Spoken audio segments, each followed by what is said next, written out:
SRM Tamil பேராயத்தின் பிரம்மாண்ட பேச்சு போட்டி முதல் பரிசு 5 லட்சம். சொல் தமிழா சொல் 2025 சென்னை மண்டலத்தில் தேர்வு நடைபெறும் நாள் 26/1/2025. போட்டியில் பங்கேற்க QR கோடை ஸ்கேன் செய்து விண்ணப்பத்தை அனுப்புங்க. ஒரே நாடு ஒரே தேர்தல் தொடர்பாக வரும் 31ஆம் தேதி பாராளுமன்ற கூட்டுக்குழுவின் 2வது கூட்டம் நடைபெற உள்ளது.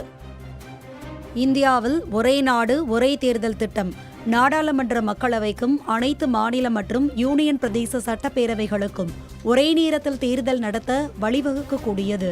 பாஜக இதை அண்மை காலமாக அழுத்தமாக வலியுறுத்தி வருகிறது. ஒரே நாடு ஒரே தேர்தல் திட்டத்திற்கு மத்திய அமைச்சரவை கடந்த ஆண்டு ஒப்புதல் வழங்கியது. இத்திட்டத்தை செயல்படுத்த அரசியலமைப்பில் திருத்தம் கொண்டு வர வேண்டியது அவசியம் என்பதால் இதற்கான மசோதா கடந்த குளிர்கால கூட்டத்தொடரின் போது மக்களவையில் தாக்கல் செய்யப்பட்டது. இந்த மசோதா தேர்தல் நடைமுறையை சீர்குலைக்கும், குடியரசுத் தலைவர் ஆட்சிக்கு வழிவகுக்கும், மாநிலங்களின் அடிப்படை உரிமையை பறிப்பதாக இருக்கும் என எதிர்க்கட்சிகள் எதிர்ப்பு தெரிவித்தன. ஆனாலும் மக்களவை ஒப்புதலுடன் இந்த மசோதா பாராளுமன்ற கூட்டுக்குழுவின் பரிசீலனைக்கு அனுப்பி வைக்கப்பட்டது. இதற்கிடையே பாராளுமன்ற கூட்டுக்குழுவின் முதல் கூட்டம் கடந்த 8ஆம் தேதி நடைபெற்றது. மொத்தம் 31 பேர் கொண்ட பாராளுமன்ற கூட்டுக்குழுவின் தலைவராக பாஜக MP பிபி சௌத்ரி நியமிக்கப்பட்டார்.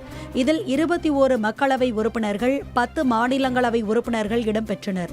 காங்கிரஸ் சார்பில் பிரியங்கா காந்தி, மணிஷ் திவாரி, திமுக சார்பில் DM செல்வ கணபதி, திரிணாமுல் காங்கிரஸ் சார்பில் கல்யாண் பானர்ஜி ஆகியோர் இடம்பெற்றுள்ளனர். இந்நிலையில் ஒரே நாடு ஒரே தேர்தல் தொடர்பான பாராளுமன்ற கூட்டுக்குழுவின் 2வது கூட்டம் வரும் 31ஆம் தேதி பாராளுமன்ற மைய மண்டபத்தில் மதியம் 3 மணிக்கு நடைபெறும் என அறிவிக்கப்பட்டுள்ளது.